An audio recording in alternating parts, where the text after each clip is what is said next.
ਮਿਤੀ 22/8/25 ਨੂੰ ਅਰਵਿੰਦਰ ਸਿੰਘ ਵਾਸੀ ਚੌਧਰੀਵਾਲਾ ਨੇ ਥਾਣਾ ਧਰਮਕੋਟ ਦੀ ਪੁਲਿਸ ਨੂੰ ਇਤਲਾਹ ਦਿੱਤੀ ਸੀ ਕਿ 20/8/25 ਨੂੰ ਉਹ ਆਪਣੀ ਪਤਨੀ ਸਮੇਤ ਸਕੂਟਰੀ ਤੇ ਮੋਗਾ ਤੋਂ ਧਰਮਕੋਟ ਸਾਈਡ ਆ ਰਿਹਾ ਸੀ। ਜਲਾਲਾਬਾਦ ਪਿੰਡ ਦੇ ਨੇੜੇ ਦੋ ਮੋਟਰਸਾਈਕਲ ਸਵਾਰ ਨੌਜਵਾਨਾਂ ਨੇ ਉਹਨਾਂ ਨੂੰ ਰੋਕ ਕੇ ਪਿਸਤੌਲ ਦੀ ਨੋਕ ਤੇ ਉਹਨਾਂ ਪਾਸੋਂ ਦੋ ਮੋਬਾਈਲ ਫੋਨ ਮਾਰਕਾ ਐਪਲ, ਕੰਨਾਂ ਦੀਆਂ ਵਾਲੀਆਂ ਤੇ ਕਰੀਬ 15,000 ਰੁਪਏ ਨਕਦੀ ਖੋਲੀ ਸੀ। ਜਿਸ ਸੰਬੰਧੀ ਪੁਲਿਸ ਨੇ ਤੁਰੰਤ ਕਾਰਵਾਈ ਕਰਕੇ ਮੁਕੱਦਮਾ ਦਰਜ ਕਰਕੇ ਦੋਸ਼ੀਆਂ ਦੀ ਤਲਾਸ਼ ਲਈ ਸਪੈਸ਼ਲ ਟੀਮਾਂ ਬਣਾ ਕੇ ਦੋਸ਼ੀਆਂ ਦੇ ਟਿਕਾਣਿਆਂ ਤੇ ਰੇਡ ਕੀਤੇ ਗਏ ਤੇ ਇਸ ਮੁਕੱਦਮੇ ਵਿੱਚ ਲੋੜੀਂਦੇ ਦੋਸ਼ੀ ਲਵਪ੍ਰੀਤ ਸਿੰਘ ਪੁੱਤਰ ਬਲਰਾਜ ਸਿੰਘ ਤੇ ਹਰਮੇਲ ਸਿੰਘ ਪੁੱਤਰ ਗੁਰਸੇਵਕ ਸਿੰਘ ਵਾਸੀ ਲੋਹਾਰਾ ਨੂੰ ਕਾਬੂ ਕਰਕੇ ਉਹਨਾਂ ਦੇ ਕਬਜ਼ਾ ਵਿੱਚੋਂ ਜਿਹੜੇ ਮਦਈ ਤੋਂ ਖੋਏ ਗਏ ਦੋਨੇ ਮੋਬਾਈਲ ਫੋਨ ਮਾਰਕਾ ਐਪਲ, ਜਿਨ੍ਹਾਂ ਦੀ ਕਰੀਬ 1.5 ਲੱਖ ਰੁਪਏ ਕੀਮਤ ਬਣਦੀ ਹੈ, ਇੱਕ ਡੰਮੀ ਪਿਸਤੌਲ ਤੇ ਵਾਰਦਾਤ ਸਮੇਂ ਵਰਤਿਆ ਗਿਆ ਮੋਟਰਸਾਈਕਲ ਬਰਾਮਦ ਕੀਤਾ ਗਿਆ। ਦੋਸ਼ੀਆਂ ਨੂੰ ਮਾਨਯੋਗ ਅਦਾਲਤ ਵਿੱਚ ਪੇਸ਼ ਕਰਕੇ ਰਿਮਾਂਡ ਹਾਸਲ ਕਰਕੇ ਹੋਰ ਪੁੱਛਗਿੱਛ ਕੀਤੀ ਜਾਵੇਗੀ।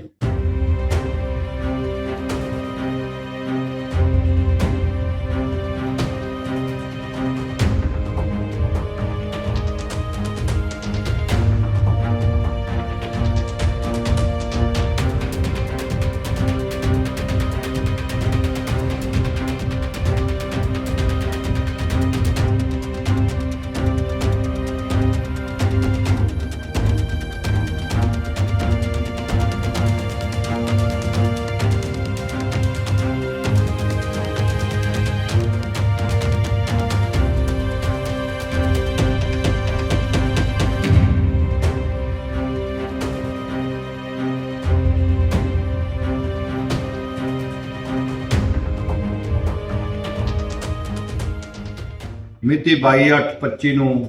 ਅਰਵਿੰਦਰ ਸਿੰਘ ਵਾਸੀ ਚੌਧਰੀਵਾਲਾ ਨੇ ਥਾਣਾ ਧਰਮਕੋਟ ਦੀ ਪੁਲਿਸ ਨੂੰ ਇਤਲਾਹ ਦਿੱਤੀ ਸੀ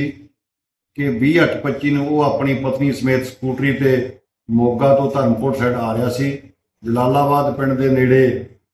ਦੋ ਮੋਟਰਸਾਈਕਲ ਸਵਾਰ ਨੌਜਵਾਨਾਂ ਨੇ ਉਹਨਾਂ ਨੂੰ ਰੋਕ ਕੇ ਪਿਸਤੌਲ ਦੀ ਨੋਕ ਤੇ ਉਹਨਾਂ ਪਾਸੋਂ ਦੋ ਮੋਬਾਈਲ ਫੋਨ ਮਾਰਕਾ ਐਪਲ, ਕੰਨਾਂ ਦੀਆਂ ਵਾਲੀਆਂ ਤੇ ਕਰੀਬ 15,000 ਰੁਪਏ ਨਕਦੀ ਖੋਲੀ ਸੀ। ਜਿਸ ਸੰਬੰਧੀ ਪੁਲਿਸ ਨੇ ਤੁਰੰਤ ਕਾਰਵਾਈ ਕਰਕੇ ਮੁਕੱਦਮਾ ਦਰਜ ਕਰਕੇ ਦੋਸ਼ੀਆਂ ਦੀ ਤਲਾਸ਼ ਲਈ ਸਪੈਸ਼ਲ ਟੀਮਾਂ ਬਣਾ ਕੇ ਦੋਸ਼ੀਆਂ ਦੇ ਟਿਕਾਣਿਆਂ ਤੇ ਰੇਡ ਕੀਤੇ ਗਏ ਤੇ ਇਸ ਮੁਕੱਦਮੇ ਵਿੱਚ ਲੋੜੀਂਦੇ ਦੋਸ਼ੀ ਲਵਪ੍ਰੀਤ ਸਿੰਘ ਪੁੱਤਰ ਬਲਰਾਜ ਸਿੰਘ ਤੇ ਹਰਮੇਲ ਸਿੰਘ ਪੁੱਤਰ ਗੁਰਸੇਵਕ ਸਿੰਘ ਵਾਸੀ ਲੋਹਾਰਾ ਨੂੰ ਕਾਬੂ ਕਰਕੇ ਉਹਨਾਂ ਦੇ ਕਬਜ਼ਾ ਵਿੱਚੋਂ ਜਿਹੜੇ ਮਦਈ ਤੋਂ ਖੋਏ ਗਏ ਦੋਨੇ ਮੋਬਾਈਲ ਫੋਨ ਮਾਰਕਾ ਐਪਲ, ਜਿਨ੍ਹਾਂ ਦੀ ਕਰੀਬ 1.5 ਲੱਖ ਰੁਪਏ ਕੀਮਤ ਬਣਦੀ ਹੈ, ਇੱਕ ਡੰਮੀ ਪਿਸਤੌਲ ਤੇ ਵਾਰਦਾਤ ਸਮੇਂ ਵਰਤਿਆ ਗਿਆ ਮੋਟਰਸਾਈਕਲ ਬਰਾਮਦ ਕੀਤਾ ਗਿਆ। ਦੋਸ਼ੀਆਂ ਨੂੰ ਮਾਨਯੋਗ ਅਦਾਲਤ ਵਿੱਚ ਪੇਸ਼ ਕਰਕੇ ਰਿਮਾਂਡ ਹਾਸਲ ਕਰਕੇ ਹੋਰ ਪੁੱਛਗਿੱਛ ਕੀਤੀ ਜਾਵੇਗੀ।